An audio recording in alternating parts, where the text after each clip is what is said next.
Bismillahirrahmanirrahim. Sorry about this delay.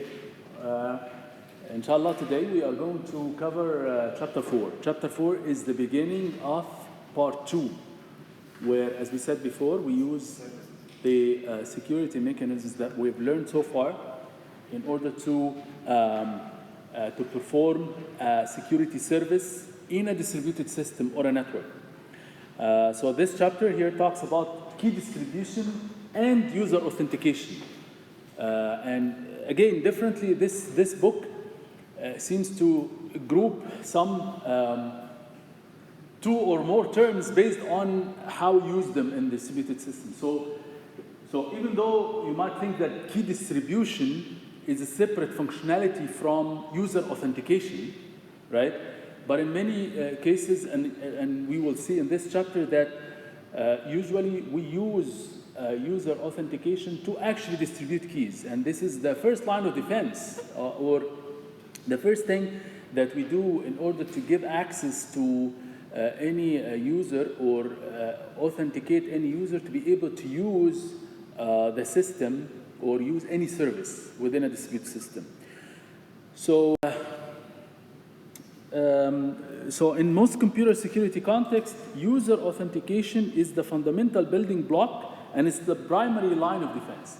Actually, 80% of the hacking happens by the hackers through gaining access to your credentials.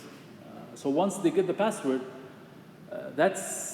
it's done. Everything else is done. So even the shared keys, you can hack the keys based on knowing any person's user ID and password or the user credentials. So in many ways, these credentials or the user authentication is the first line of defense. If that one falls down, everything else becomes useless, okay? Because everything else can be broken into very easily after this.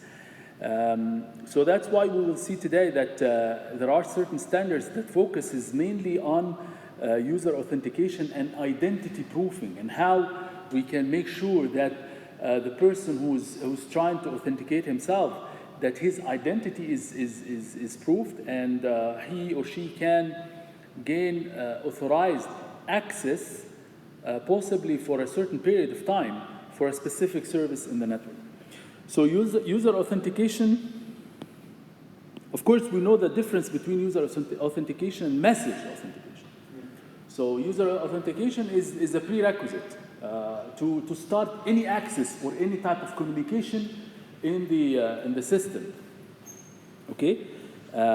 So message authentication is to make sure of the data integrity inside the message, and each message is sent from a proper authenticated source. So user authentication is usually done at the beginning to gain access to any service in the network. So user authentication is the basis for most types of access control. So by doing user authentication, we can also give privileges to users based on their credentials, on their user authentication, okay? And accountability. So if there is any problem, we can, for example, hold the administrator accountable or something like this. So RFC or IETF, they produce the RFC 49449, which talks about the Internet Security Glossary, and in there they define certain terms, and some of them are related to user authentication. So user authentication is actually performed through 2 stages. The first stage is the identification step, where the user would present his or her identity proofing or the credentials. And based on that, there is a verification step that we have to verify that this user is indeed authenticated or identifiable. By identification here, we mean that we can prove the identity of the person based on these credentials. Okay, so NEST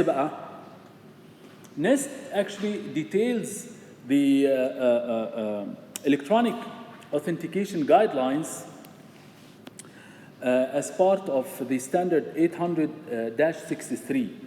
And in there, they define the electronic user authentication as the process of establishing confidence in user identities. So first, you have to present your information to a system, and then this system would have to, based on the supplied information, this system has to make sure that your identity is uniquely identifiable. Okay? That based on the information that you supplied, I can identify you uniquely, which means that I cannot have any kind of vagueness or confusion that indeed you are the person who you claim you are. So based on proving or based on gaining some confidence in your identity, based on that, we give you some proof of verifying your identity. And this is usually in the form of credentials, user credentials, or possibly, again, some other added information like tokens or tickets or something like this. So we can give you a confirmation of the fact that we can indeed verify your identity. So systems can use the authenticated identity to determine whether the authenticated individual is authorized to perform a particular function. So we can use that authentication step to allow the user to perform a service in any network, or to use a service, like for example, the email. So we would authorize the user to gain access to the email server or to the bank system. Or we can use that for access control. So we can also use user authentication for access control. So based on these credentials, we can give you a user privilege as opposed to admin privilege, or as opposed to a higher privilege user, and so on. Okay? So in many cases, and this is about the trick here, the authentication and transaction or other authorized function take place across an open network. And that's the challenge now, because user authentication can happen for a local system. Okay? So we can put our credentials, user ID and password, inside Windows, and Windows can in fact verify our credentials locally. Okay? So that's different from distributed systems and networks. In distributed systems and networks, your credentials should somehow travel through the network. Okay? And it goes to a server that verifies your credentials, and based on that, it gives you access to the service. So the challenge now is that you would want to send your credentials, okay, before you can establish any keys. That's very critical. Okay? So, but your user credentials is sent in an open network, and this would entail the fact that we have to send your user ID and password. Okay? Right? So, and as we said, this is the first line of defense.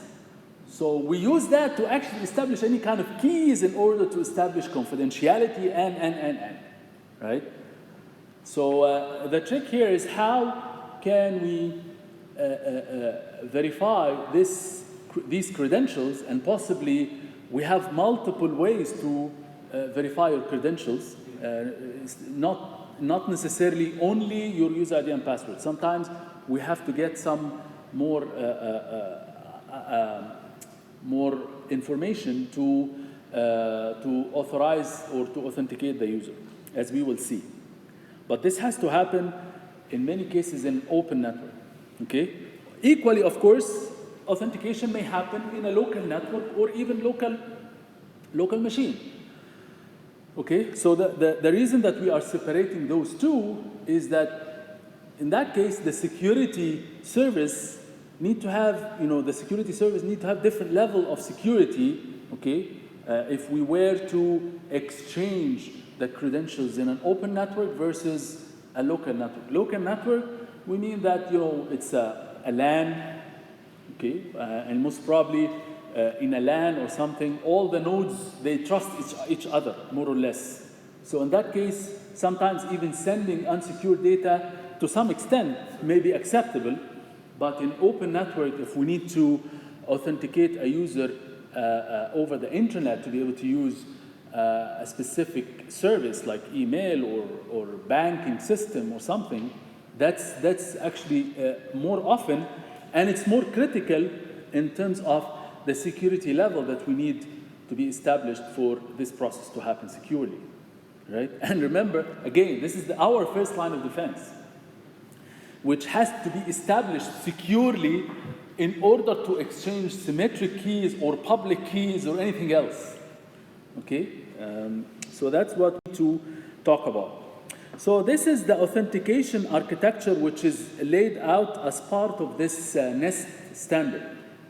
So as part of this NEST standard, NEST defines an abstract architecture for user authentication, which happens in two different stages.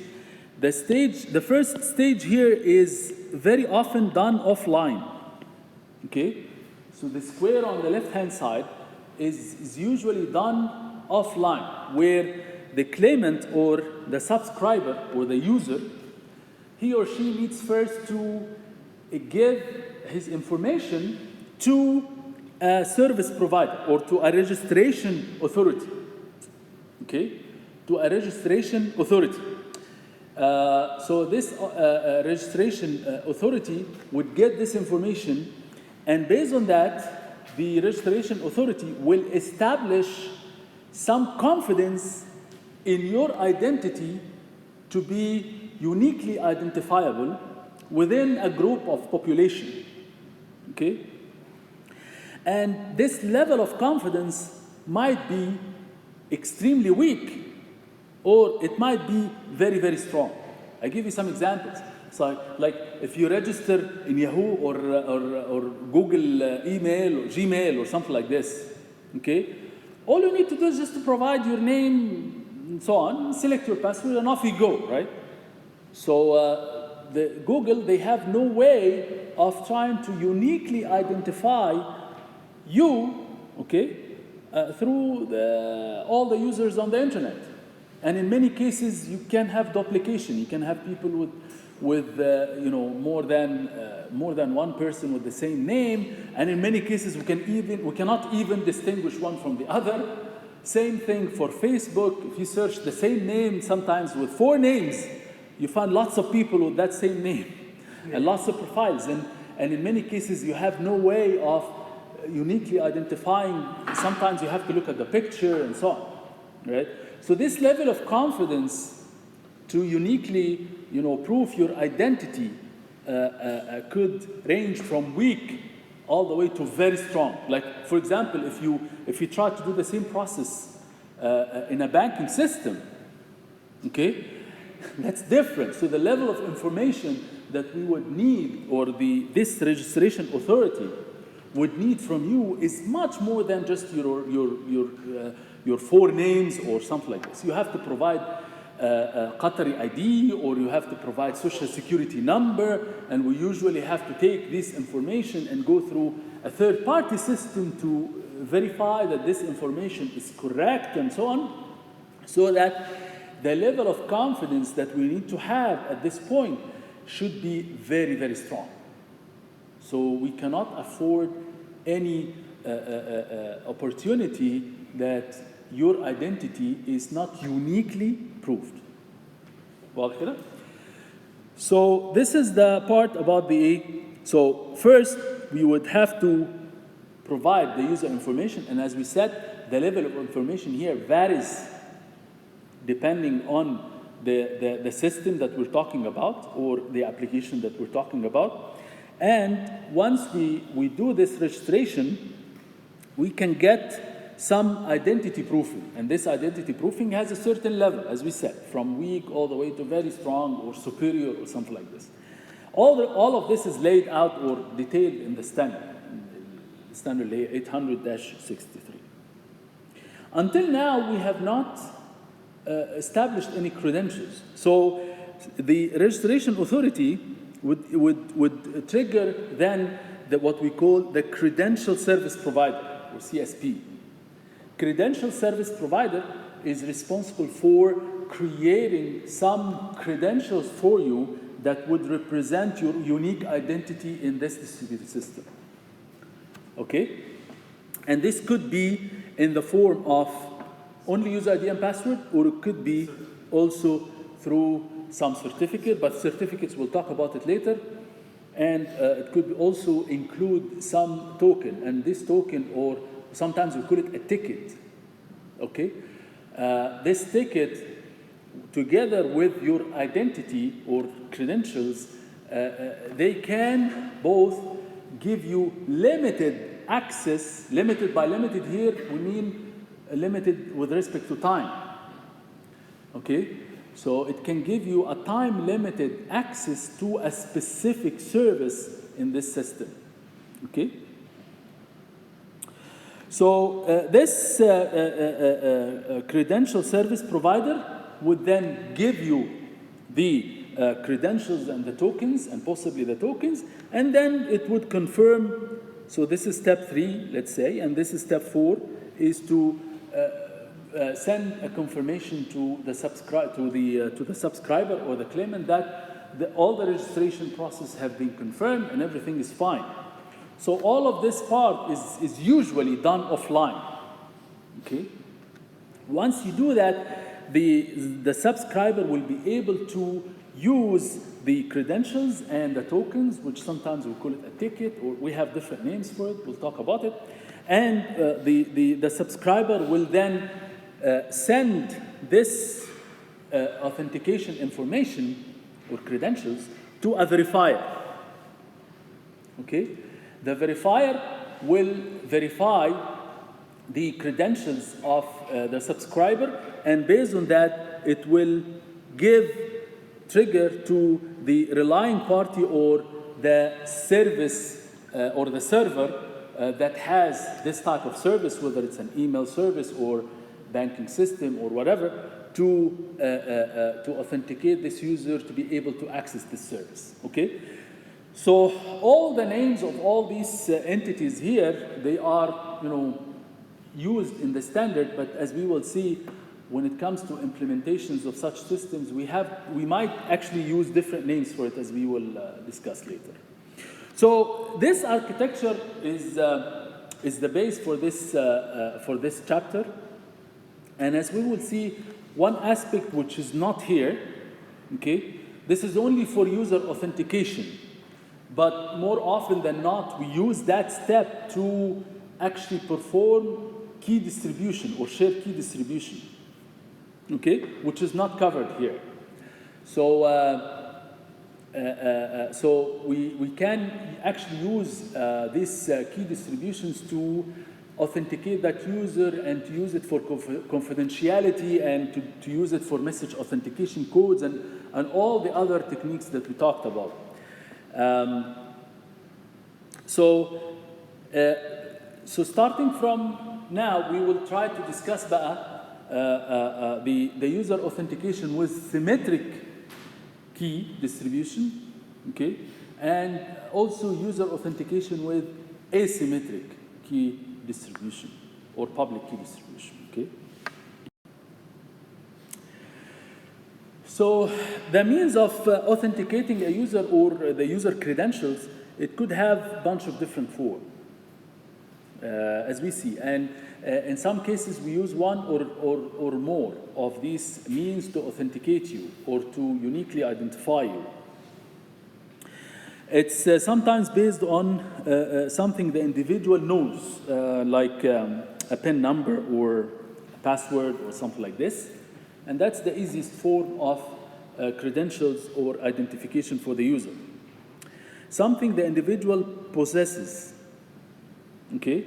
So sometimes we use, in fact, the symmetric keys, assuming that we have keys, and we will see how this is done to uniquely identify that user, okay?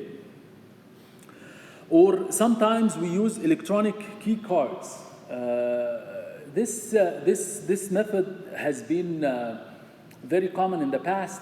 It's not very common nowadays, where you have like physical cards, electronic cards, that they generate some numbers, and somehow these numbers are, you know, even though they are randomly generated, but the server generates the same random numbers with that physical token. So you use that physical token, okay, to again authenticate yourself to the system. Yes, so sometimes they call it electronic key cards, or sometimes they call it electronic token, okay? I used to have this when I used to work in Canada and IBM. So we have like a physical device. Each one of us has a physical device, okay? If you wanna authenticate yourself to the system, you just read the random number at this point of time. If you write it, you can establish your authentication with the system, okay? But this number changes a lot over time. طيب. So this type of authenticator is often referred to as a token, okay? As a token. So something the individual is, okay? So it's like a fingerprint or any kind of biometric, which is represents the user himself or herself. Something the individual does, like the voice that you generate or something like this, or handwriting, like signatures and so on, okay? So all of these means, they can be used individually or combined. So you can combine more than one of these to authenticate the user, to access the system. So as we said, we will talk about symmetric key distribution. In symmetric key distribution, while we are authenticating the user, we need to also distribute symmetric keys, okay, for the communicating parties to be able to use it for secure communication. So in that case, the two parties, they must share the same key, as we all know. And what is the relationship between this and user authentication? We'll see how this is done. And that key must be protected from access by others. Frequent key changes are usually desirable, because as we said, if we use that key for a long period of time, chances are we can use cryptanalysis and we can break that key, okay? So it is desirable that this key is dynamic and it changes over time, maybe every hour, sometimes every day, things like that. But it has to be able to change every duration of time. So that actually requires two techniques for key distribution. First, the key distribution technique, which this means delivering the key to any two communicating parties. So any two communicating parties, they want to establish communication. Somehow we have to have a technique in the distributed system to distribute securely shared key for these two parties to be able to communicate. And in many cases, this is done through a third party, as we will see. This is done through a third party. So once we establish these keys, the two parties, they can communicate securely. The key management technique is also key in this system. So we can, well, these keys, they get generated in many cases also randomly, okay? So we have to establish a big random sequence and then break it down into parts, and these parts could represent the keys, as we know, right? So in some cases, we have a potential pool of keys, okay, in the system, which can be generated from the same random source or different random source. There's no restriction here. And you have a key 1 all the way to key n, okay? And then with key management, we need to assign these keys to the communicating parties, to any two communicating parties. So again, key management technique here talks about the fact that when we distribute these keys to the communicating parties, we have to make sure that these keys are not correlated in any way. Even if they are generated through different random generators, we have to make sure that these keys are uncorrelated, okay? And if they are correlated in any way, okay, these keys, well, if they are correlated, then you can, this means that the level of security is low, because you can use cryptanalysis to break into one key from knowing the other, or something like that, right? So, and this is not good, okay? But in some cases, some key management techniques, they can actually sacrifice this, which means lower level of security. You can give some level of correlation between the keys. And actually, key management techniques are somewhat not addressed extensively in the research community, by the way. This is one of the good research areas. So the key management techniques here, they worry a lot about what is the level of correlation between these keys, which key I should assign to communicating parties to make all the communication secure, and so on. Okay? طيب. And sometimes if you have some parties communicating within a local network, okay, so having certain level of correlation between these keys is okay. But if you establish communication through open network or the internet, the level of security has to be high. In which case, the correlation between these keys have to be very, very limited or none. واضح كلامنا ولا مش؟ Okay, okay.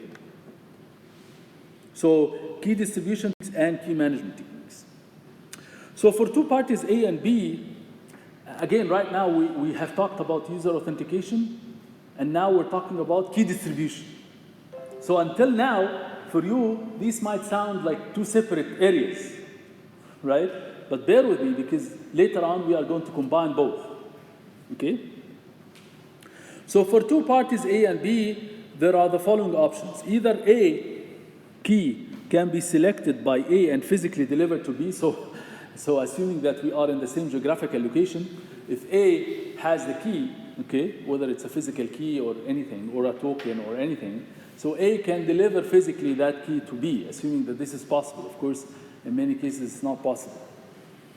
A third party can select the key and physically, again, deliver to A and B. Like if A and B are connected on a point-to-point links with a server, okay, and then these point-to-point links are somehow secure and they are not broken into by any means. So the server can, again, distribute that key to both A and B, okay, to be able to communicate. Assuming that this is possible, but again, this is very less often that this would actually be possible. So number 3 and 4, so if A and B have previously and recently used a key, okay, so one option is to use that key to encrypt a new key. So before we stay for a very, very long time using one shared key, which means that this shared key will become very prone to attacks, right? So before that duration, we can use that key to encrypt another new key, okay, and start using the new key from now on, okay? So the disadvantage for this, of course, is that if the first key is hacked, all the subsequent keys are hacked, okay? So there is no point. If one key is hacked, everything else will be broken into easily. If A and B each have an encrypted connection to a third party, and this is by encrypted connection, we'll see how this could happen. C could deliver, C اللي هو الثird party يعني. The third party can, through these secure connections with A and B individually, this C party can distribute the shared key to both A and B through this through this encrypted connection. But again, the prerequisite here is that how can we establish this encrypted connections? The third party who was server. Yes, the third party, yeah. Third party is like, you have A, this is A, this is B, okay, and this is C. And the strong assumption here is that C has a connection with both A and B, and this is secure and this is secure. So what's the difference between 4 and 2? You said that it could be said and a third part. Yeah, the word physically. The difference here is the word physically. Physically means that there is a third party, and this third party can physically give the key to A and physically give the key to B. So, sorry? It's not a set. It could be a server process, okay? It could be a server process, and A and B are two other processes running on the same machine, for example. Okay? So in that case, It could be also a mail delivery guy. yeah, it could be like a mail delivery guy who would send you this physically and so on. Okay? But again, this secure connection is a prerequisite for number 4 to actually happen. Okay? So there are two types of keys for option 4. There is the session key and there is the permanent key. So the session key is temporary for a duration of the session. So if you want, for example, to access your email service, okay? So in that case, we give you a temporary key, okay, to be able to access your email service for a certain duration of time. And it's usually temporary, and once you finish checking your email, this session key is done, is expired, okay? You cannot use it from now on. And there is a permanent key. This permanent key is usually used for distributing the session keys. So there is a long-term key that we can use to distribute, to actually distribute securely the session keys. Okay? This key distribution is usually conducted through what we call key distribution center. So there is a key distribution center. Again, all of this is detailed in some standards, but there are certain implementations, and we will talk about one example of this implementation, which is done by MIT. So key distribution center grants two systems to establish connection and provides a one-time session key. So assuming that we have this key distribution center and we can all trust it, okay? Yes. So assuming that we have this centralized authenticator and we can all trust it, and the question that I get always is that, why do I have to trust it? Why? Well, it's similar to the way that you trust the bank. Why you should trust that? Why should you trust the bank? You just have to. You don't have any other choice. So assuming that you have this key distribution center and somehow we can trust it, then whatever that key distribution center would give you, you can use that as the session key to establish a temporary service access to one of the services, like email or something. So when host A wishes to set up a connection to host B, it transmits the connection request packet to KDC, okay, first. Through encrypted link using the master permanent key, and we'll see how this is done. So now, before A and B they start to communicate, they have to establish some secure connection with the KDC, with the key distribution center. When they establish that secure connection, and we'll see how this is done, then the key distribution center will give you the key, and each of them, they will perform this process individually, okay, or separately. Each of them, they will send a request to the KDC saying that I want to communicate with B, and B will say I want to communicate with A. So in that case, the KDC will distribute the session key to A and B to be able to communicate. So if KDC approves the request, it generates a unique one-time session key. And always the session key is temporary, and it's available for only a small duration of time, which is defined through a parameter called lifetime. Okay, we'll see. So A and B can now set up a logical connection, okay, and they exchange messages, and they can use that key for confidentiality. Usually use different keys for establishing confidentiality versus message authentication codes. Each of these, they require some encryption, right? And as we said before, we can use different keys for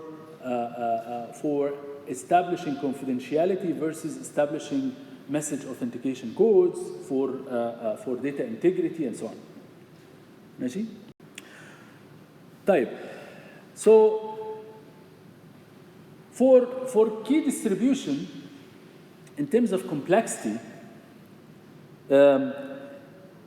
this slide actually clears out some understanding about the overhead related to key distribution. So if you have any distributed system, okay, you have number of nodes, okay, and these nodes, they try to establish some communication with each other. Assuming that you have n nodes, okay, and each of the nodes, it wants to establish communication with all the other nodes, okay? So if we're talking about symmetric key or symmetric keys for establishing this secure communication, the amount of overhead or the amount of complexity that you have for distributing these symmetric keys is in fact the fact that each node wants to communicate. So we have n nodes, right? So each node wants to communicate with all the other nodes, okay? So it's n times n minus 1, right? But now we have to make sure that we don't have any repeated keys and stuff like that. So hence we have the 2. Or in other words, it's actually n combined 2, or n any kind of 2 combinations within the n group. So it's nc2, okay, which is n times n minus 1 over 2. And this is for symmetric keys. So any kind of paired communication between two parties, it needs a symmetric key. Okay? However, for public keys, because again, for public keys, as we said before, it is a big misconception that we don't need any kind of overhead or key distribution, as we will see in this chapter, that you still have some kind of overhead or some technique that you need for key distribution, even for public cryptography or public encryption. But for public encryption, what we need to do is that each node would need to have 2 keys, right? Once you have these 2 keys, the public keys are known by everyone, okay? So in that case, we need a 2n different keys, okay? 2n different keys. And these 2n keys, they will be enough for any party or any node to communicate with any node, okay? And this is based on the fact that the private keys are local to each node and it's not known by anyone, okay? So by having 2n keys, we can now establish communication between any 2 parties in the distributed system using public encryption, okay? Of course, this is O of n squared, right? Whereas this is O of n. So we can definitely conclude here that, again, key distribution for public encryption is less. So we can say that, right? But we have to keep in mind that there is another factor, that symmetric encryption has much less complexity for the same size of key. And we have talked about this before, right? Okay. So again, in this chapter, we will talk about the 2 types of key distribution for symmetric encryption and for public encryption. So Kerberos is the user authentication and key distribution implementation that MIT has come up with, and it's sort of the de facto standard that many people are currently using. So the motivation behind this Kerberos, and Kerberos, it seems to be يعني a Greek name or something, right? It's a dog that was guarding the entrance to the underworld. Yeah, so I thought at the beginning that it's an abbreviation of something, but it turns out it's a Greek name, which I have no idea where it came from, but this is historically what the name came from. So the motivation here is that we assume a distributed environment in which users at the workstations, they wish to access services in a distributed system, okay? Throughout the network. So servers then, they need to restrict the access to authorized users, okay? In which case they need to do user authentication, okay? In this, the environment and the workstation, they cannot be, any node in the distributed system cannot trust any other node in the distributed system, okay? But we will see that at some point, we just have to trust someone. At the end, we have to trust someone, okay? And this is actually the main challenge for something like blockchain. Blockchain tries to establish this trust in a peer-to-peer manner, okay, using some consensus algorithms and so on and so forth. And that's another dimension. But typically in distributed systems, we just have to trust some server at the end, okay? So a user may gain access to a particular workstation. So we have 3 types of attacks that we have to worry about here, okay? So there are 3 types of attacks that we have to worry about. A user, so if we have a workstation and there is a user, okay, who is using that workstation to gain access to particular servers in the system or in the network, okay?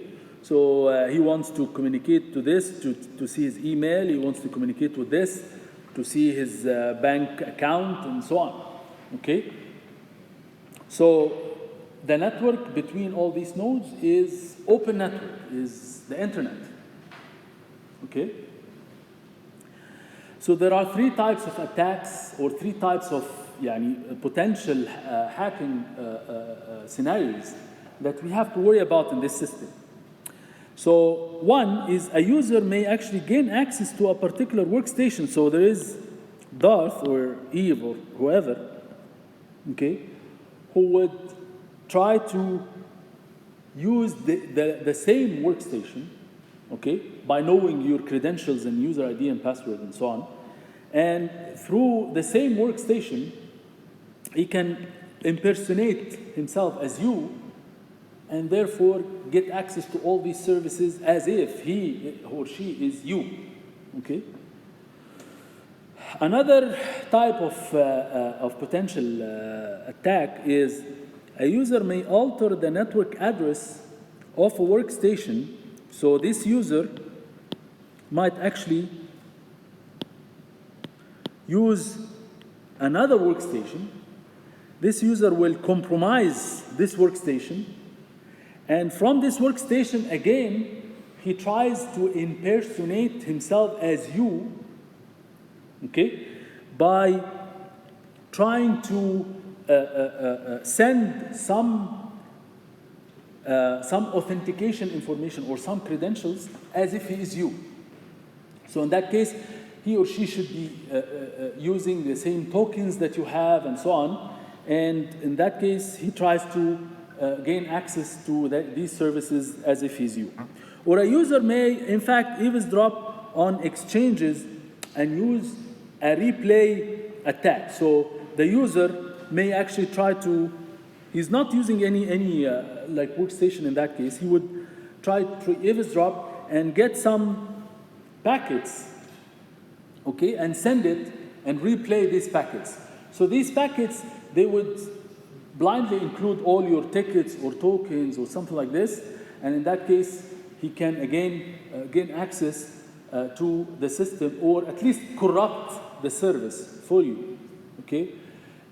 So these are the 3 possible scenarios that we need to worry about. Of course, the replay attacks, as we said, we can always mitigate replay attacks by having either sequence numbers or timestamps or anything that would make sure that the messages that we are generating are fresh and it's one time and no one can send the same message again. So we can always use a sequence numbers or timestamps, and as we will see, that's exactly what Kerberos does here. Okay? So these are the three possible scenarios that we have to worry about in this system. And so the key distribution and user authentication service is developed by MIT, and they provide centralized authentication service. So centralized here, that it means that واضح, يعني we have to have a key distribution center or some kind of centralized authority that we have to trust. Okay? But trust here again is not unlimited trust. So we also have to, because again, even this trusted centralized server can be impersonated. Okay? So similar to the fact that anyone can impersonate our identity, again, this server can be impersonated. And we'll see how we can also mitigate this. So it provides a centralized authentication server whose function is to authenticate users to the servers and servers to each other. Okay? So we have to authorize users, and we have to also authorize nodes to each other. Which means that each user and each node will have to have an ID, will have to have some identity. Okay? And this identity has to be proved and authenticated all the time. Okay? It relies exclusively on symmetric encryption. So there is no use of public encryption here. So again, in this part, we will talk about establishing this user authentication and also key distribution, as we will see, or session key distribution, as we will see, using purely symmetric encryption. We will not use public encryption here. In the second part of this chapter, we will talk about public encryption. There are two versions, maybe there is more, but two are the ones that are mentioned in the book. And version 4 implementations, they still exist, although this version is being phased out. And the main difference here is that in the new standard, not that they found any kind of pitfalls or something in the standard, but the fact that in version 4, they use legacy encryption techniques like this. Okay? So with this, of course, because of the complexity, the key sizes are a bit small, and with that, it simplifies the crypto analysis, and you can break the communication using some crypto analysis. So they try to use AES or any kind of sophisticated symmetric encryption techniques, which tends to have lower complexity, in which case we can use larger keys, and in that case we can have a more secure communication. Okay? Type. The notations that are used as part of this implementation, we will find that it's slightly different from the generic architecture we talked about. So the generic architecture that's laid out or detailed in the NEST standard, the 800-63, they have used like some generic names. But here in the implementation, they have used, some name which you can find one-to-one match, but the names are slightly different. So there are three distinct stages, as we will see. The first tier, or the first layer in the architecture, is called the authentication server. The authentication server is the one through which you establish the user authentication, and based on that, it gives you the master key. Okay? The master key, or the long-term key. Okay? And with that, it gives you that key, again, not for unlimited amount of time. Okay? Again, just the fact that it's permanent, it doesn't mean that it's permanent forever. Okay? Usually, again, it's limited in terms of time. But this lifetime, in that case, is much longer compared to because it's not service, this is not service related. When you establish the user authentication with the authentication server, okay, it gives you some permanent key or master key, okay, which confirms your authentication, okay? But then this is agnostic from whatever service you're trying to access. So that's why here you establish the master key. Through the master key, you have to establish another level of authentication with the service server, okay, for accessing a particular service. For accessing a particular service like email, banking, telnet, or whatever, that's another key which is called the session key. ماشي؟ طيب, so user initially negotiates with the AS to identify himself or herself, and AS provides non-corruptible authentication credentials, okay, which in that case is in the form of ticket granting ticket. It's called ticket granting ticket, okay? You can think of it as you are getting into the cinema, مثلا, okay? You are getting into the cinema. So the first step is that, you know, they meet you at the door, they try to identify that this is you, and then they give you a ticket, and this ticket is valid for you to enter the cinema, okay? But then to enter the cinema, you want to watch a particular movie. Then you have to hand this ticket, okay, to say that, yeah, I'm that person, and I want to watch movie X. So in that case, they verify your ticket, and they give you another ticket, okay, to be able to watch that movie. You can think of it this way, okay? But, okay, go ahead. Where does the session key get involved in these steps? So, is it the authentication server that gives you a ticket to produce the session key, for example? So here, as we said, the result of this is that you get a permanent or a master key. In step 2, okay, you present your identity to the ticket granting server, okay? And you request a specific movie or a specific service, okay?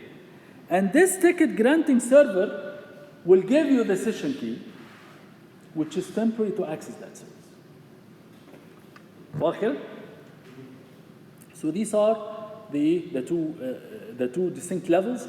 Once you get that session key, now you can, in stage 3 you can establish some secure connection with the service related server, which is the email server or something like that.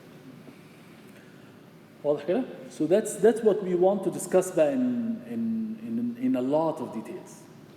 So we want to discuss these stages in details.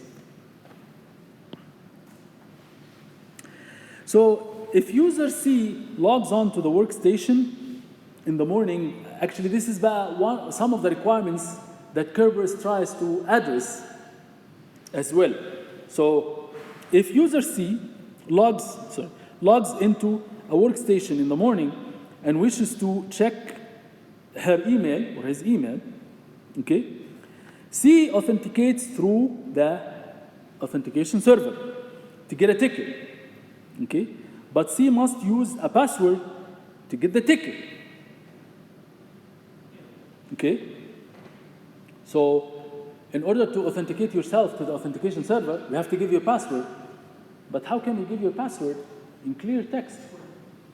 Okay, so we need to see a way not to be able to share the password in clear text, because remember, we did not yet exchange any kind of symmetric key. So we do not have any way of securing the password yet. So we should not, so in that case, we should not send the password as clear text. We know that. So that's not to be compromised.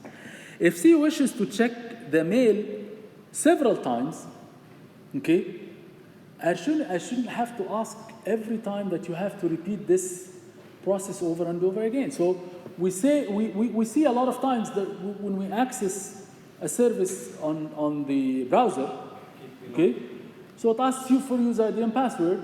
Once you do this, So you get access to the system, okay? But after a few seconds, if you try to access the same server again, it doesn't ask you for user ID and password. Okay? But this has to be done carefully. Okay, because then in that case, as we will see, when you log on for the first time, you should get an unforgeable ticket, okay, which allows you for a limited time to access that server. And this ticket you should store with you and send it every time you want to request something from that server.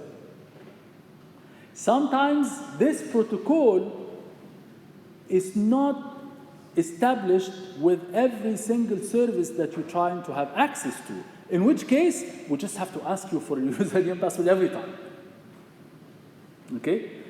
But part of Kerberos is that it tries to maintain this authentication by giving you some ticket which gives you access to this server for a limited time during the communication. Type. So the workstation now can store the mail server ticket if it can do that. But remember, the ticket itself, that has to be done carefully because, you know, if I store the ticket locally and I can somehow I can regenerate the ticket, okay, I can get access to the cinema and watch whatever movie I like in any time I want, okay? So again, this ticket has certain requirements. This ticket is unforgeable. Even me, I cannot generate that ticket. Okay? Even if I try to generate that ticket, I can't. If I get the ticket, all I can do is just to store it locally and send it every time I try to access that server. But if I open that ticket and look what's inside, I wouldn't be able to, you know, to know what's inside. I wouldn't be able to regenerate the ticket again in any way. Okay? That's also very important. Okay? So the user would need a new ticket for every service. This is about what we say, a session key. So the session key gives you temporary access to each individual service. So we have master key, which is agnostic to any service you're trying to access. Okay? This master key can then be used to generate multiple session keys depending on the services that you are trying to access. Okay?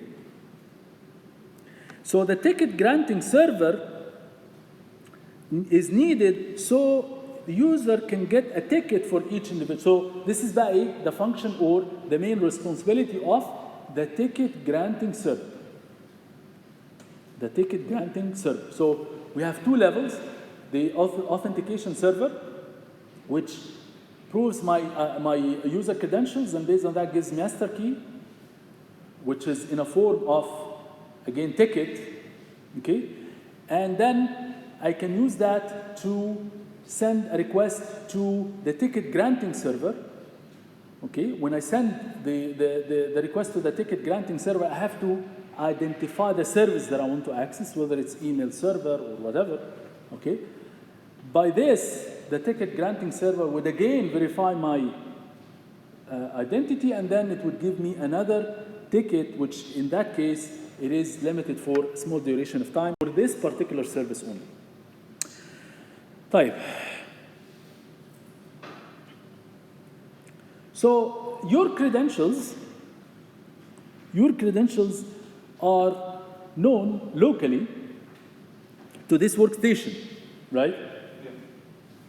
But in order to authenticate with the authentication server, you need somehow to establish this authentication with the local workstation. So this authentication needs to happen. So first,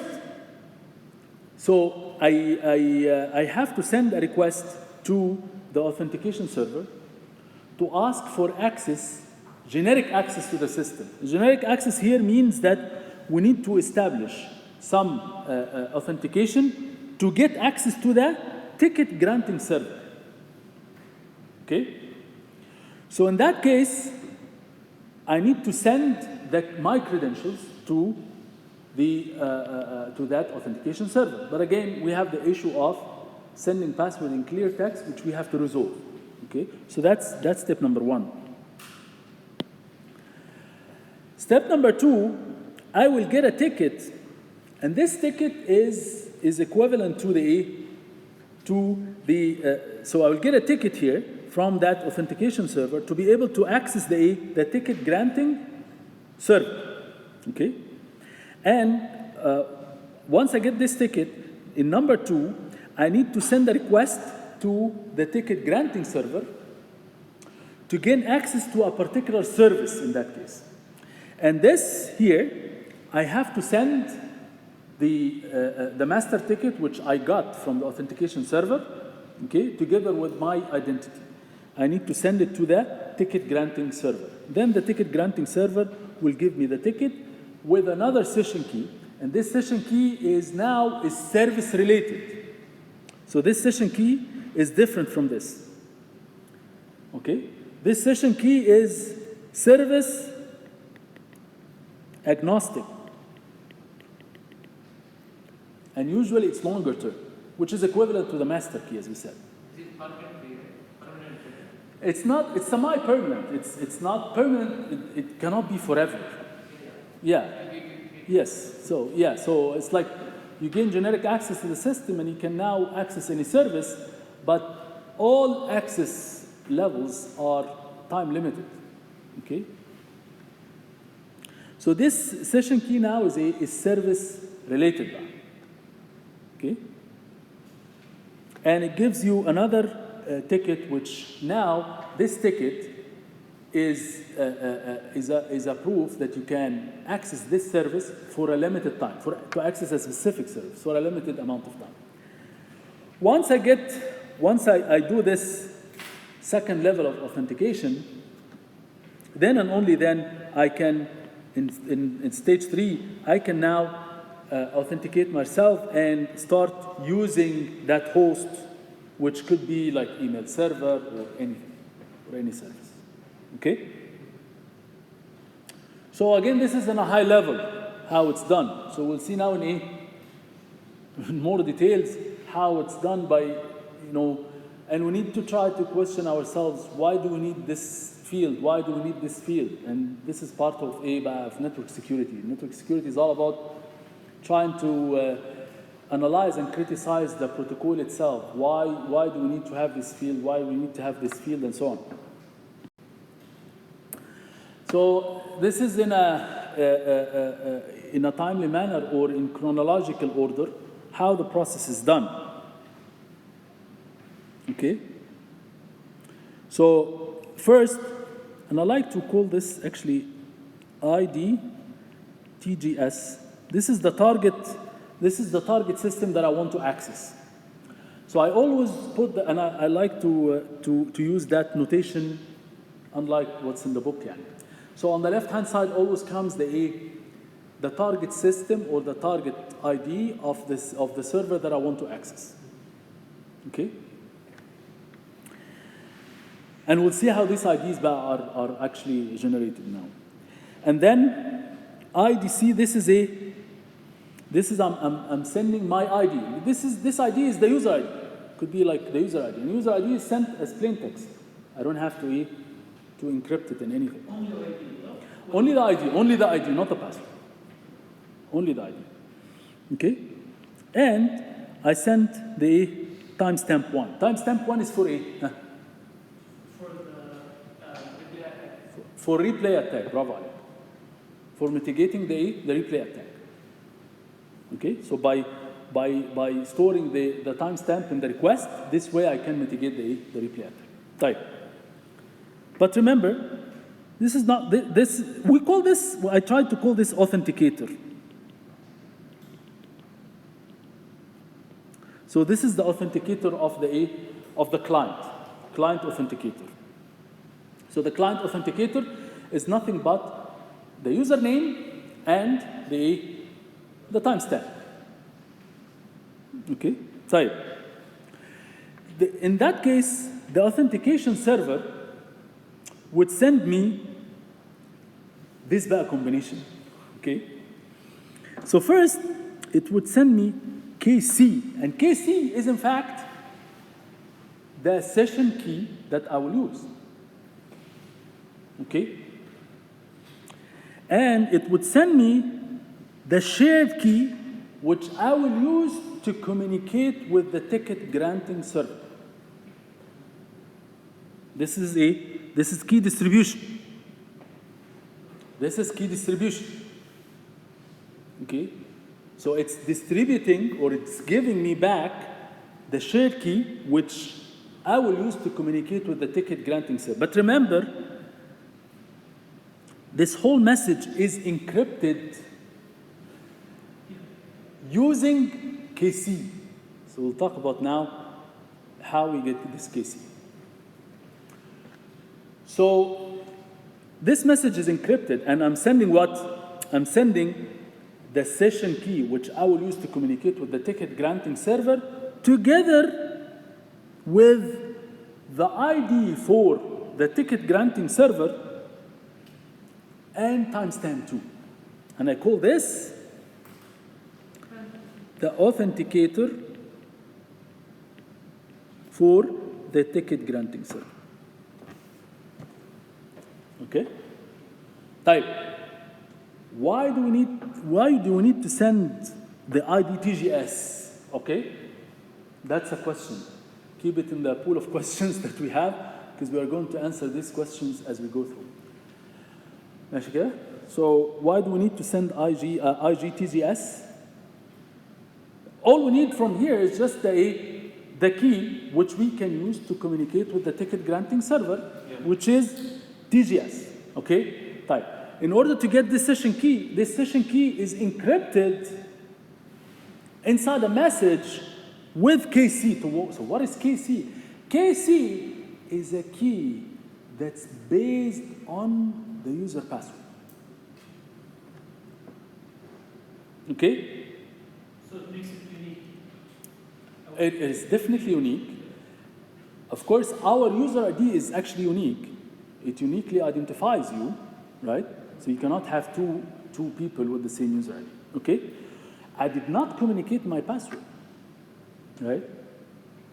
But the password is somehow known by the authentication server. Okay? So instead of sending my password in clear text, what happens is that the server tells me, okay, so I will send you a puzzle which is encrypted with your password. If your password is correct, you'll be able to solve that puzzle. That's what that means. Okay? So I will challenge you, okay, by sending you a puzzle that is related to your password. If you have your password correct, you will be able to decrypt that message correctly, in which case you will be able to get the key for the shared key to be able to communicate with the TGS. You have a question? Yeah. KC is generated on the client itself at the beginning, initial state. Does it? The key? Yeah, KC. KC, yes. KC is, by the way, is generated individually at the client and at the authentication server, because both of them, they need to know. And by the way, the authentication server does not have to know the password in clear text. And usually passwords are not stored on any active or directory server as clear text, right? It has to be hashed, okay? Or it has to be encrypted in some sort. Encrypted password, like KC is transferred to the authenticator pages and the PS, right? No. In the second. KC is not actually transferred. KC is used to encrypt a message, which is now, it's like a closed puzzle. The only way you can solve that puzzle is if you know KC. And you know KC only if you know the password. Okay? But KC itself is not sent. KC is used to encrypt the message. So the function is encrypt the message using a specific key, and what's here is actually the message itself. We don't send the key. This is not sent. This is used to encrypt the message. But this whole encrypted message is sent back to the client. Okay? So this way, we can solve the issue of not sending the password as clear text. Yes. Okay? So that's solved. Oh. So the entire thing that you raised is the puzzle that to be solved? This is an encrypted message, and I'm using the word puzzle just to make it easy for you. Yeah, the challenge, I know. Yeah, it's the challenge. It's an encrypted message. Everything is Yes, this whole thing is encrypted message, okay? That in order for you to be able to decrypt it correctly, you have to have the correct password, which means that you have to have KC. KC is a key that's dependent on your password, okay? And of course, by communicating any shared key, I have to also communicate the lifetime, okay, of that key. So this is lifetime too, okay? And this is the shared key, right? And that's the ticket that I will give you. This is the authentication proof that I will give you, okay? And of course, this ticket somehow is also exchanged with the ticket granting server in the back end, right? So the authentication server, once it authenticates you, it will send you the ticket and the shared key, the ticket and the shared key both, okay? To be able to communicate with the ticket granting server. So whenever you want to communicate anything to the ticket granting server, you have to do two things. Use the shared key to encrypt any request that you want to send to the ticket granting server. In that request, inside it, you have to send the ticket, okay, in order for the ticket granting server to make sure that you are indeed the person you have access to communicate with me, okay? So both things, the shared key and the ticket. This is the generic ticket? Like for any This is the generic ticket, exactly. This is the service agnostic ticket. This is the service agnostic ticket, okay?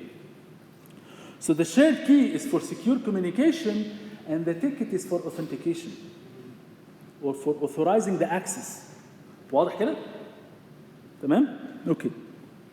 And again, for any ticket, you have to have a lifetime. So this is the lifetime. So then, I will use the ticket, okay? And first, I will have to, I will have to send here the target system that I want to communicate with. This is the server ID of the service that I want to access. Email server, banking server, things like that. Okay? And I have to send the ticket, and this ticket is sent as clear text. Okay? And I have to send the authenticator of C, of the client. This authenticator here, we will see what does it contain, because this authenticator has to have some kind of shared key inside it. We'll see now. And this is the target system that I want to access. Okay? So this is the target system, and this is just generic ticket.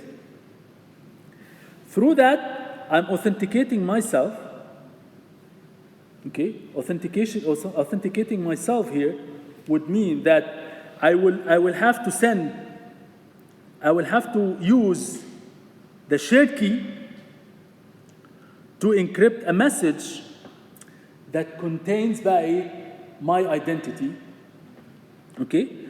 And in that message, I will have to use it to authenticate with the ticket granting server. and we'll see actually the details of this. We'll see the actual message, how it looks like.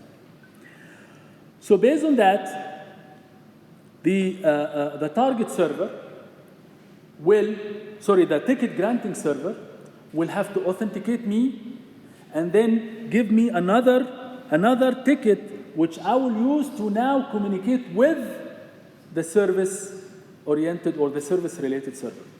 Okay? And from then on, all I need to do is just to send the ticket with the authenticator, the ticket to access that target server, lower email server. And here, remember, you see this? Here I have to send the ID TGS. ID TGS is the target server that I want to communicate with next. Here, IDV is what? I'm establishing communication with the ticket granting server to actually get access to the target service, which is the email or something. Once I do this 2 levels, here I don't have any target system, خلاص. I'm actually communicating with the service, with the email server directly. I don't have to communicate with that server to get access to another server. خلاص, it's done. These 2 levels of authentications are done. Both the session keys are established, okay? And from then on, I can just send the ticket and communicate with the server right away, okay? But there is no target server here, okay? Because the 2 authentication levels have been done, established already, okay? We'll talk about more details about this. So with the authentication server, communicating with the authentication server, what we need to do is that the client will send to the authentication server, again, and I like to put this in that notation. So this is IDC, and this is the timestamp. So this is my authenticator, which is sent as clear text, and it contains only the user ID, not the password. And this is the target server that I want to access next. واضح? Based on that, the authentication server will send back to the client an encrypted puzzle, which only you can decrypt if you know KC, and KC is based on the password. So that's the puzzle that we want to. So the ticket that you get contains what? So, of course, in the encrypted message, I have the shared key, as we said. The most important 2 fields are the shared key and the service-agnostic ticket. Those are the most important 2 fields. We'll talk about why we have to communicate IDTGS later. So this service-agnostic ticket, okay, as we said, this ticket is unforgeable. Even the client cannot generate that ticket, okay? All the client can do is just to store it locally, okay, as a proof of being able to access a certain server for a duration of time. That's all. That's all I can do. I cannot even generate it, okay? Otherwise, I can get access to the cinema, or I can get access to any movie at any point of time. Okay, so that's why the ticket this ticket is an encrypted message using a key which is dependent on the user credentials of the ticket granting server. So similar to KC, which is known by the client, okay? So you need to communicate with the ticket granting server? Okay, I will give you a ticket that only the ticket granting server can be able to decrypt and know what's the content inside. Okay? So it's a puzzle that even you cannot solve. Only the ticket granting server can solve whenever you send a request to the ticket granting server. So this message is encrypted with the key that's dependent on the credentials of this ticket granting server. So this way, I guarantee that you cannot forge this ticket, you cannot regenerate it, you cannot even replay it, okay? No one can even replay it or something, okay? So this way I can give you access to talk to the ticket granting server for a duration of time that's a lifetime too. واضح كده؟ So that's what that means. ماشي؟ طيب, so that's the first level of authentication based on which we get successfully the shared key, as we said, and the ticket to be able to communicate with the ticket granting server. So that's all good. So now we can use this ticket together with my authenticator, which looks like this. We'll talk about this. So the ticket together with my authenticator can be sent, and this is the target system because I'm doing another level of authentication to be able to access another system. That's what that means, okay? As we can see here, in the third level, we don't have any target system anymore. Okay, so because we want to communicate directly with the email server or whatever. ماشي كده؟ So the client would send the ticket granting server the ticket and the authenticator. So the ticket and the authenticator together, they would uniquely identify that person to be able to access the ticket granting server for a duration of time, which is only known by the ticket granting server. So if you try to access this server after this lifetime, you will not have access to that. Okay? And of course, this ticket can always be verified by the ticket granting server because of the fact that this ticket is encrypted by the key of the ticket granting server. ماشي كده؟ واضح؟ Okay? طيب. This authenticator بقى includes what? Includes, of course, the shared key, because I want to establish some authentication with the ticket granting server. The ticket قلنا خلاص, the ticket is encrypted with the ticket granting server key, and this is done. But now I also need to authenticate you that you are indeed the client based on the IDC, which is your username, and based on ADC. What is ADC بقى? Authentication.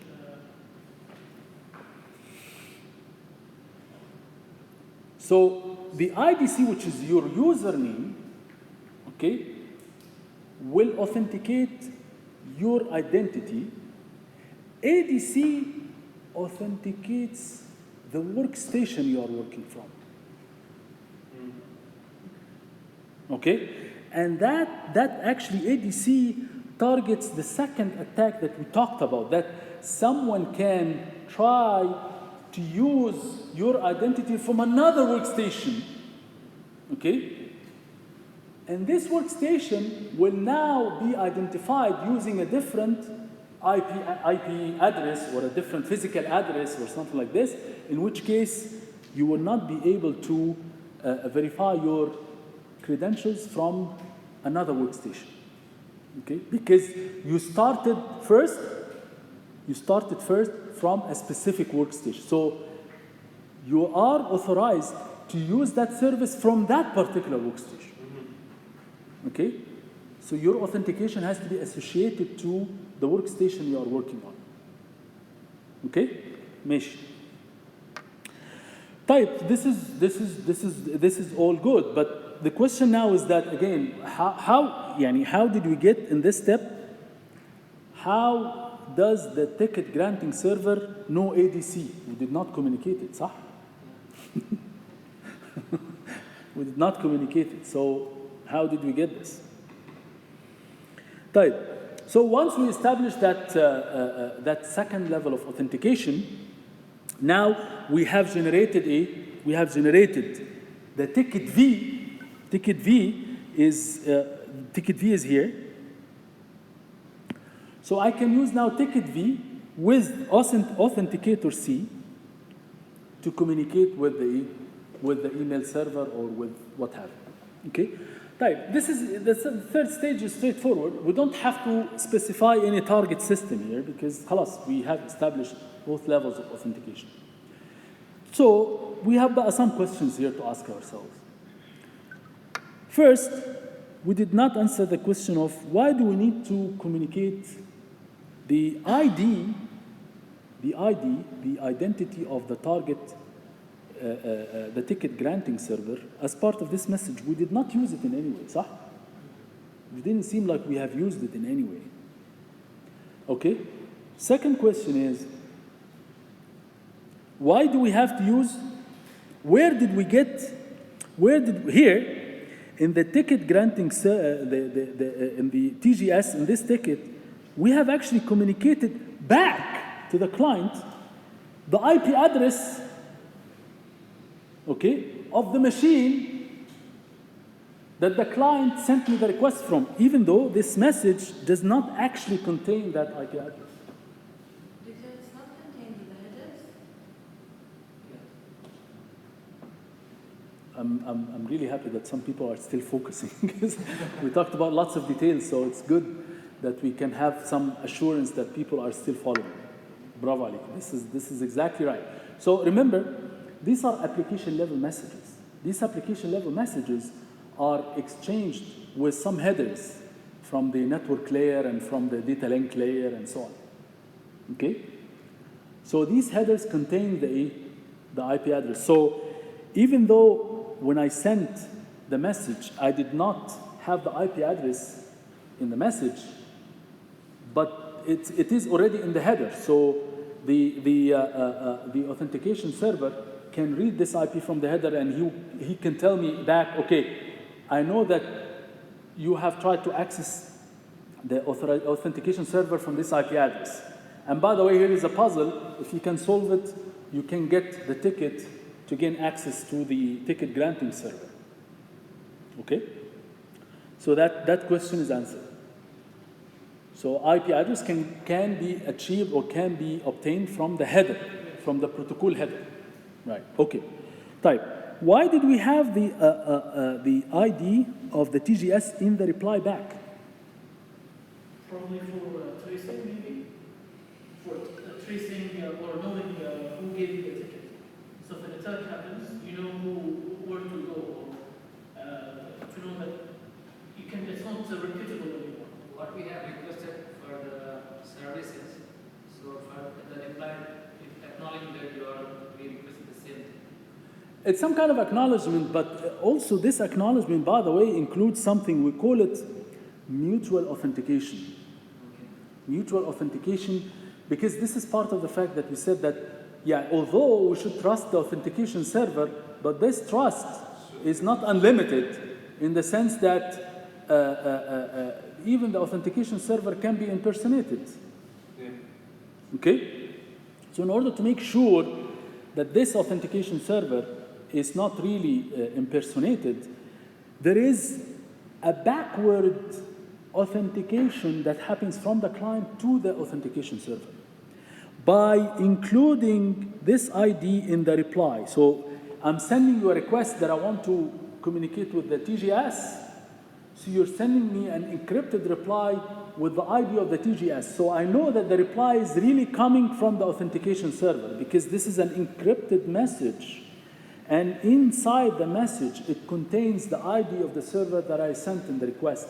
So this way, it's some kind of a mutual authentication and confirmation that it's coming from really the authentication server and not anybody else. Okay? Doctor, you said that on the header of the protocol, the IP ID is there to generate it. IP is used to generate something. I forgot the name. No. The IP address here is included in the message so that it associates the authentication to a particular workstation. You are authenticating yourself from this particular workstation, which means that if you try to access the same service or the same server from another workstation, I will not allow you. If someone is spoke to his MAC address, like IP address, and uses the same timestamp but he would not have access back to the shared key. Yes, he would not have access to the shared key. Okay. So I wouldn't be able to get the shared key. Okay. But we are doing mutual authentication, right? This mutual authentication is that while the authentication server is sending me back the response, it includes the IT of the TGS, or the ticket granting server, as a confirmation that this is coming indeed from the from the authentication server, and not from anybody else. So the client would say, okay, I will decrypt this message. Okay, I will decrypt this message using the KC. I can do that because I have the password. Okay, and then after it does that, it looks at the message and say, okay, so I have the shared key. Yeah, I will need this for later. Okay, I know I will need this. And I will have the ticket. Yes, of course, this ticket is very important. I will need it to gain access later with the TGS. Okay, and the message itself includes the ID of the TGS, and I will check that this message indeed matches the one that I sent in the request. So for me, it's a confirmation that this is indeed coming from the authentication server and not from anybody else. So this is a way they call it mutual authentication. So you authenticate yourself to the authentication server, and the authentication server is also sending a confirmation that indeed this is sent from me and not from everybody else. If anybody else gets the ID of the TGS, it can be achieved, it can be obtained, okay? But in that case, you would not be able to get the shared key, okay? So this step, we include that. So actually, the ID TGS together with TS2, we can call this the authenticator for TGS. So you are authenticating yourself to the server using the IDC and timestamp 1. And the server is authenticating himself back using ID TGS and TS2. Okay? So this is, by doing this is called the mutual authentication. So we are authenticating each other to ourselves. Okay? So as part of this backward, or as part of this transmission, I'm sending you as a mutual authentication, I'm sending you the ID of the target system that you want to communicate with, which was part of your request, صح? Okay, so we see a difference here.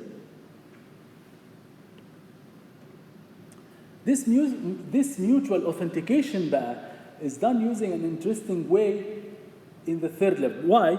Because I'm not sending you any target system here. If you are sending me a target system here, I can use that in the reply for mutual authentication, right? But here I'm not sending you any target system. Okay? So for mutual authentication here, they are using like an exceptional way for mutual authentication, which is simply TS5. What TS5 is here is sent as part of the authenticator. So I'm sending you back what you have sent me plus 1, because there is no target system that you are including in the request. Okay? So I'm sending you back for mutual authentication, I'm sending you back TS5 plus 1,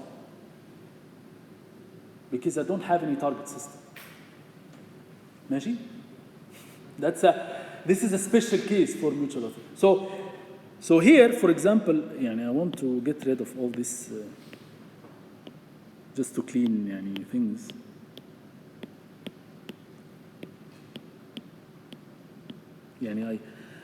So now we can, for mutual authentication, we can have these two. This is done for mutual authentication. And of course, TS1 becomes TS2 because this one is used for mutual authentication. Okay? So it's like I'm repeating part of what you sent me to give you a confirmation that this is indeed coming from me and not from anybody else. Okay? Similarly, here, I'm actually where is this? Here, I'm actually using, yes, here. This is also for mutual authentication. Okay? So you are sending me a target system, and I'm sending you a confirmation with the same target system to give you confirmation that this is indeed coming from me and not from anybody else. Okay? But the exception is that here there's no target system. Okay? So how can I give you confirmation that this is indeed coming from me? In that case, the only exception is that I'm using the same, here, but I'm using the same timestamp which you have communicated with me here in the authenticator, okay? I'm using the same timestamp plus 1. In case if we use TS6 at that time. So because if you use TS6, this would not indicate anything. There's no way for mutual authentication here. Because here, if you send me TS1 and I send you back TS2, okay, it's fine because we have some way of mutually authenticating each other. Because we have some target system for mutual authentication. Here, if you send me TS4 and I use TS3 or something, so I sent you in the request, I sent you TS3, you sent me TS4. That's fine. We can do that because we have another way to mutually authenticate each other, which is, in that case, IDV. Okay? But here, we don't have any way of mutual authentication. So what we use in that step for mutual authentication is by using the same timestamp plus 1. And I wouldn't have wanted to talk about this if this line is not in the book. And I question myself, what is mutual authentication and why do we have this timestamp plus 1? It looks weird. Yeah, there is no idea. It looks weird. Why do I need to echo back the same timestamp plus 1? Why would I need to do this? And I found that this, in the book, it says for mutual authentication. In the book, by the way, some of these are not even discussed. But I like to have this discussion always with my students to try to not to look at the protocol as something for granted without having to analyze why it's designed this way. Why do they have to put this here? So when I found this for mutual authentication, I said, okay, so what is this mutual authentication?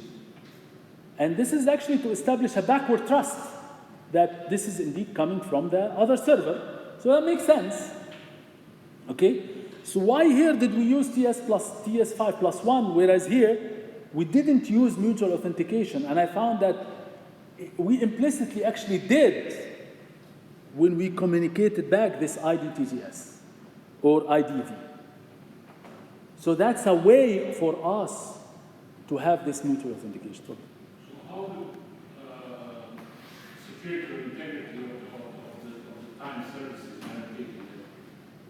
Integrity Of time service, meaning compromised time service will compromise the authentication. what is time service? I don't Well, if you have a lifetime of the ticket, Right. right?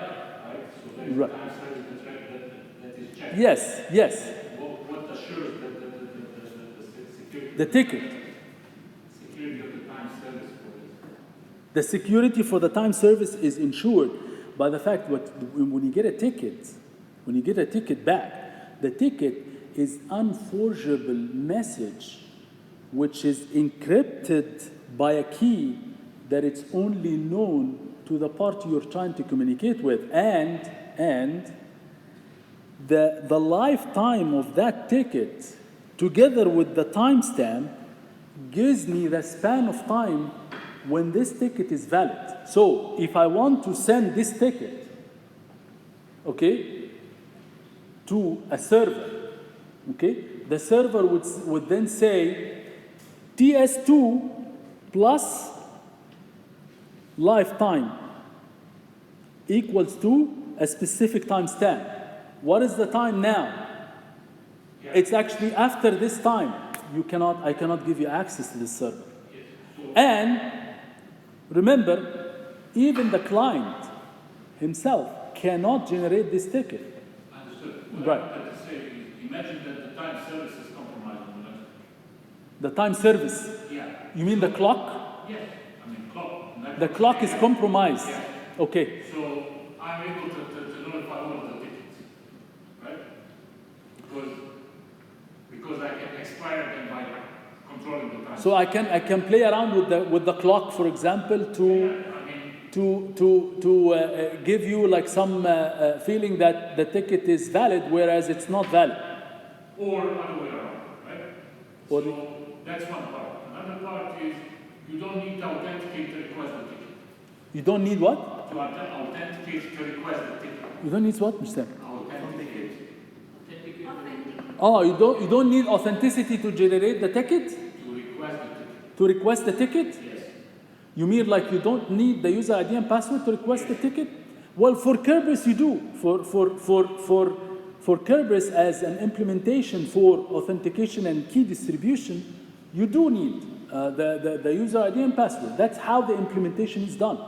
Maybe for another system or another implementation, you can get the ticket through other means, but for Kerberos, you have to establish some authentication through user ID and password.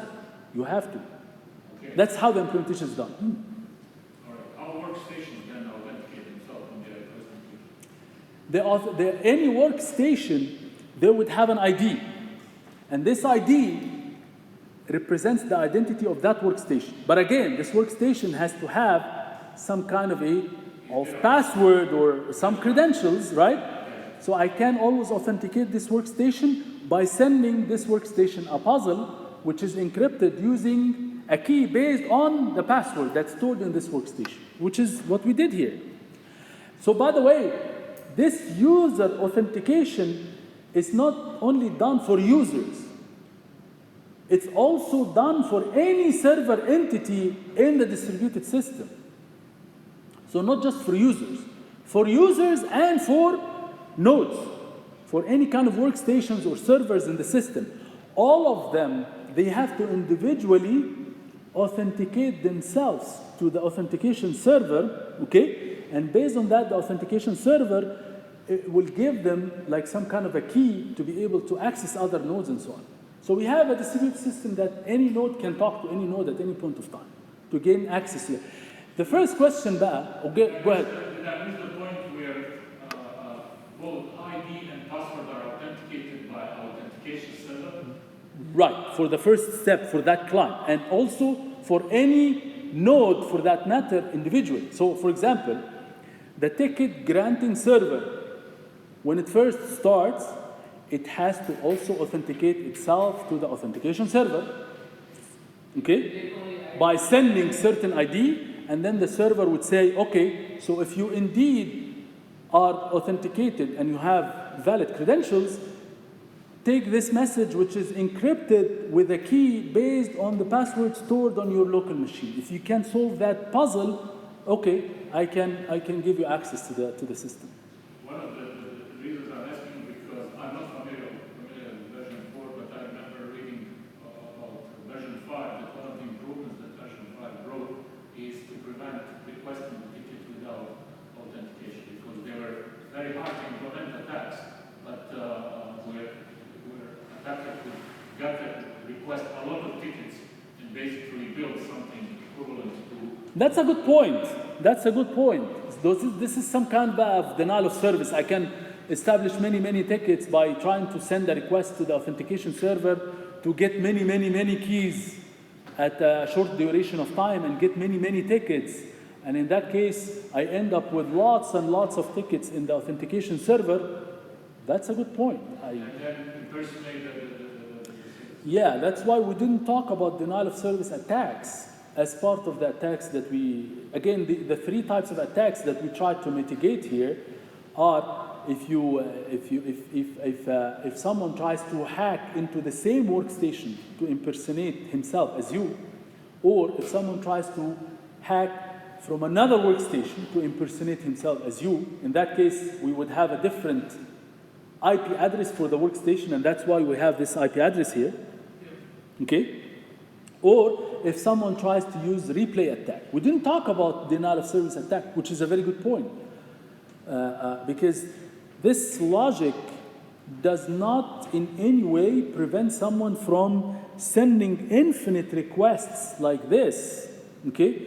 But I can argue that, if you try to do that, I can mitigate this easily, because if I get the same request from the same ID, from the same IDC for a short duration of time, I can somehow block that request or consecutive requests. I think that version 5 should use challenge. Yes, so what I know is what's mentioned in the book is that version 5 tried to enhance the security level of this by establishing these keys and stuff using AES as opposed to DES or triple DES, because DES and triple DES, they are very, very complicated.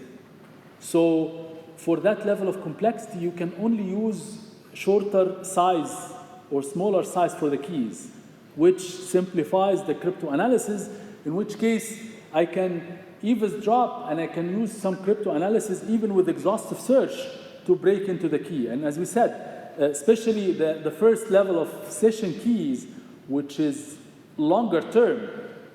So this lifetime too tends to be pretty long, okay? So if I break this, I can break any other under level communication. So I can break the service level keys. I can break into them easily because I have sort of the master key. So what I was going to say.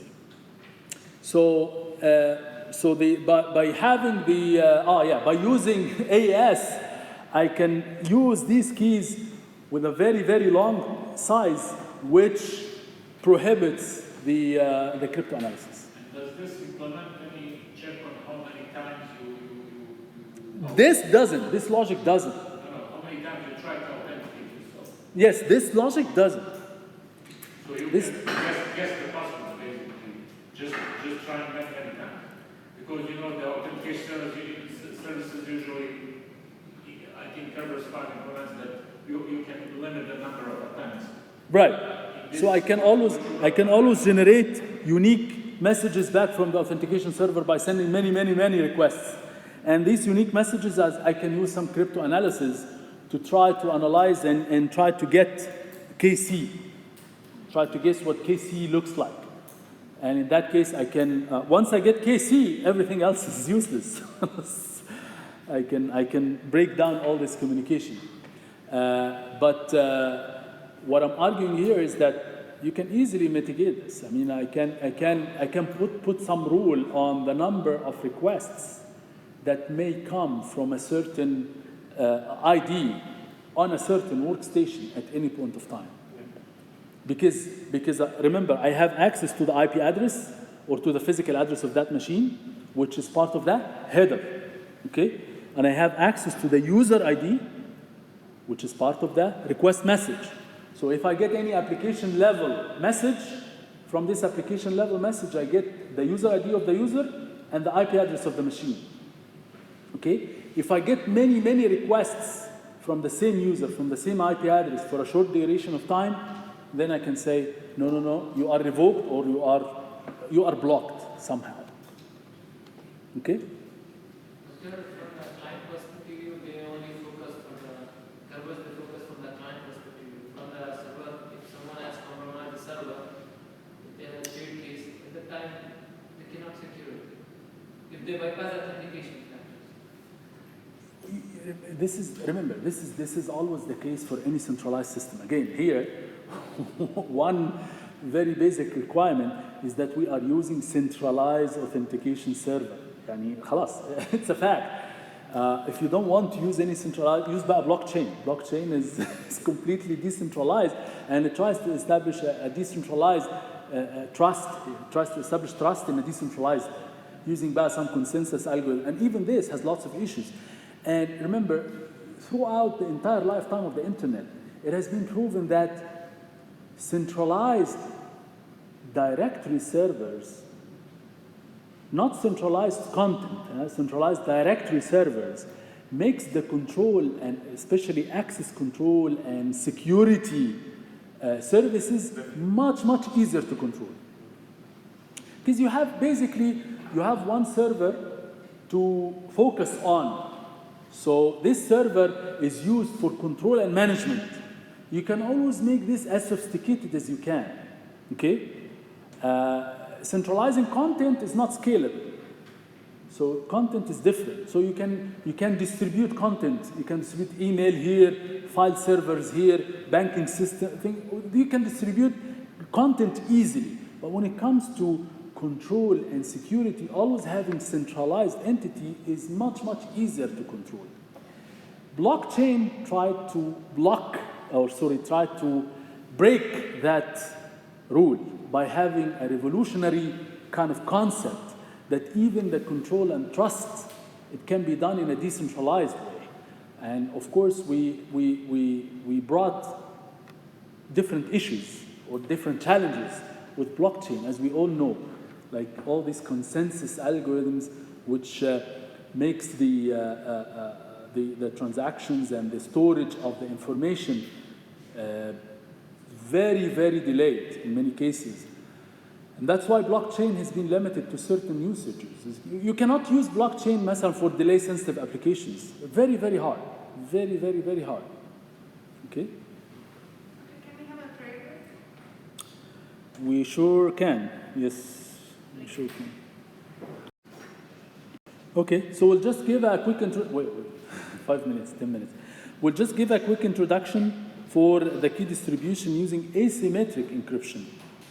In that case, for asymmetric encryption, as we said before, we said that key distribution for the case of asymmetric encryption is somewhat easier, right? Because we have public key and private key, and the public key is actually known to everyone.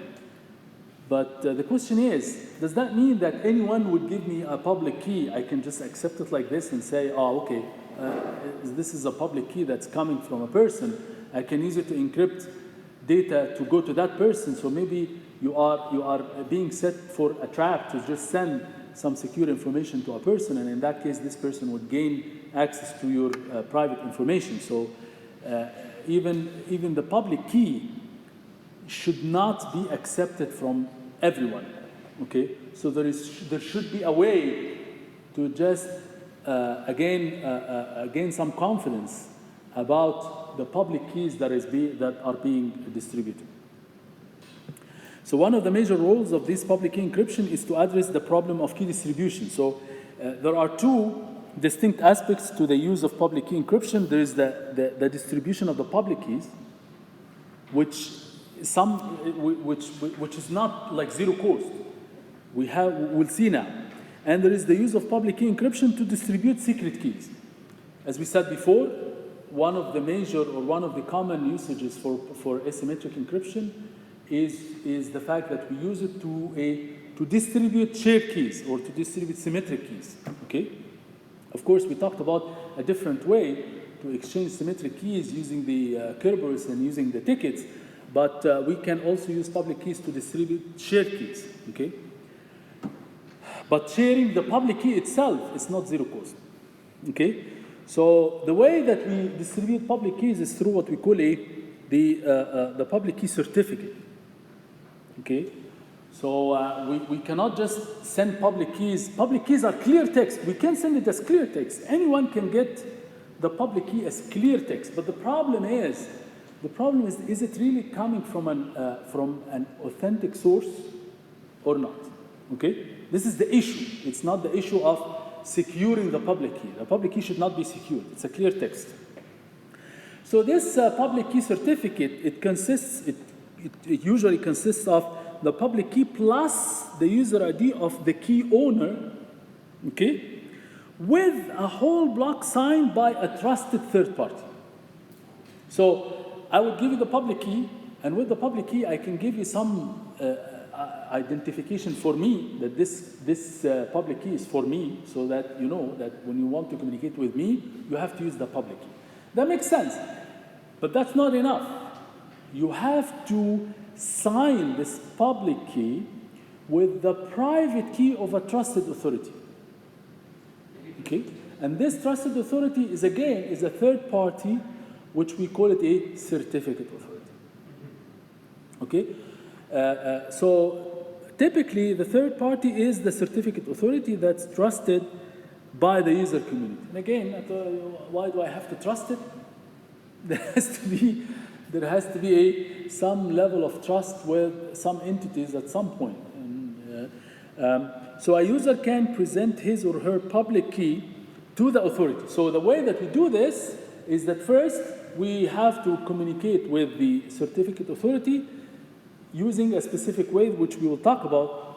Once we do this, the certificate authority will say, okay, so I can identify you, and based on that, I will sign your public key, your public key with your identity using my own private key, which means I'm signing that this is indeed the public key of you and not anybody else.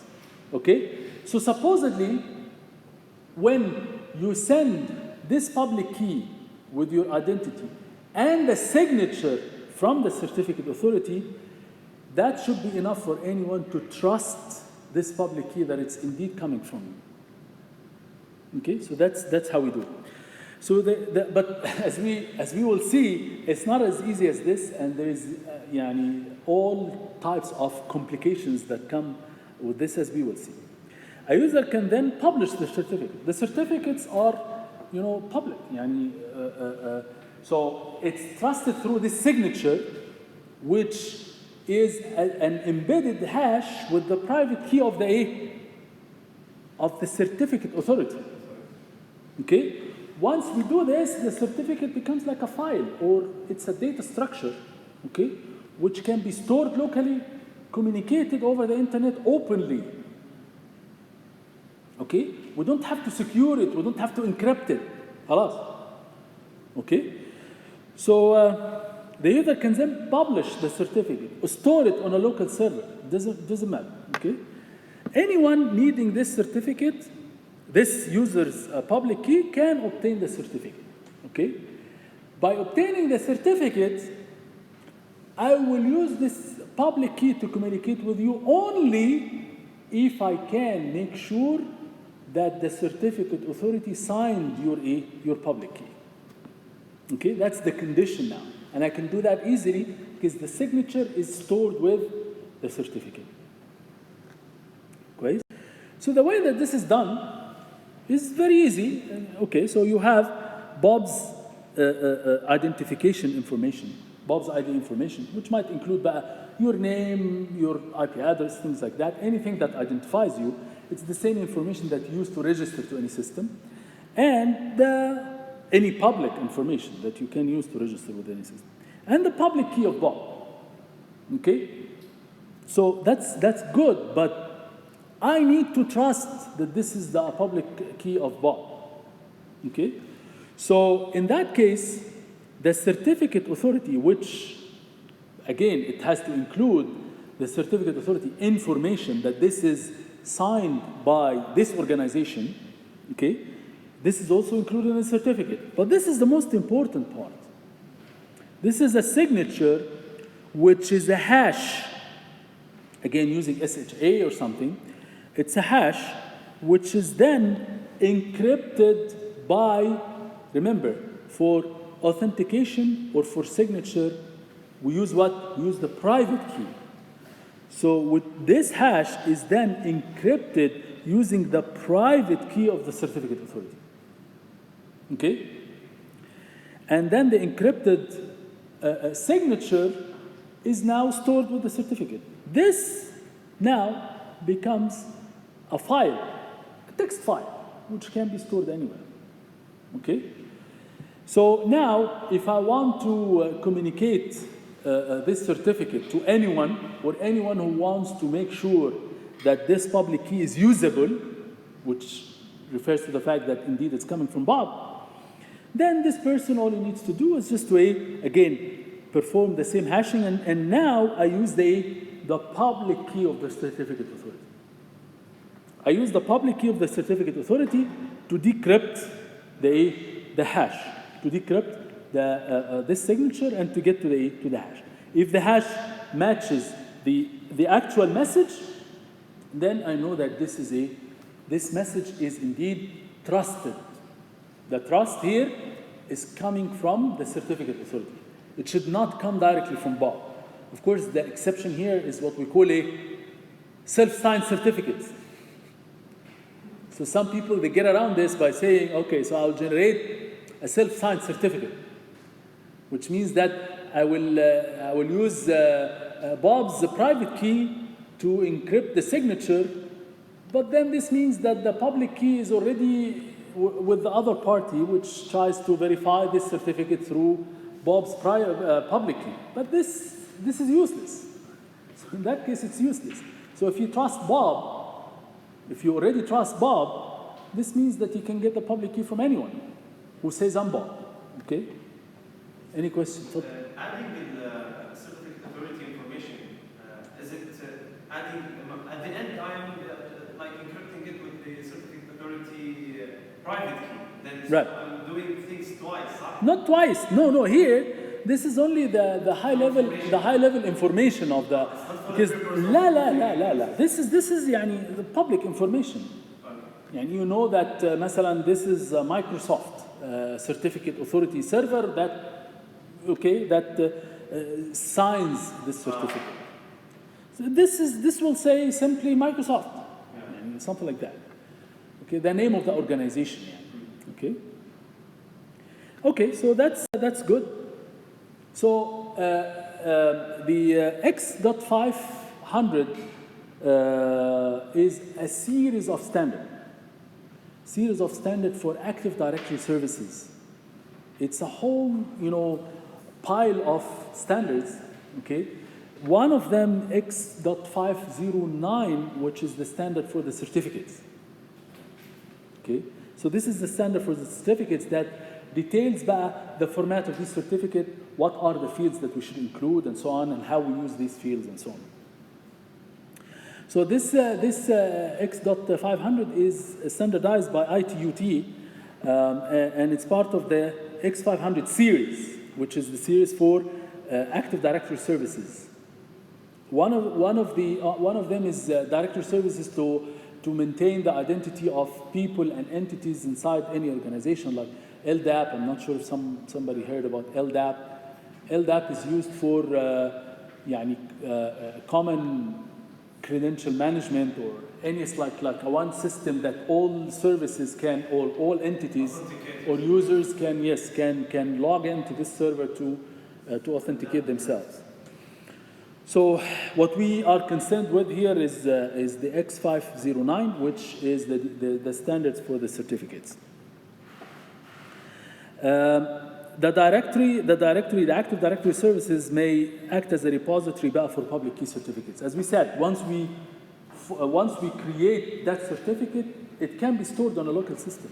It can be stored there. But again, as we will see, these certificates are time limited as well, like anything else.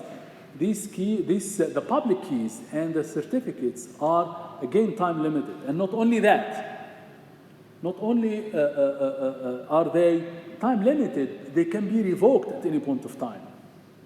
Okay?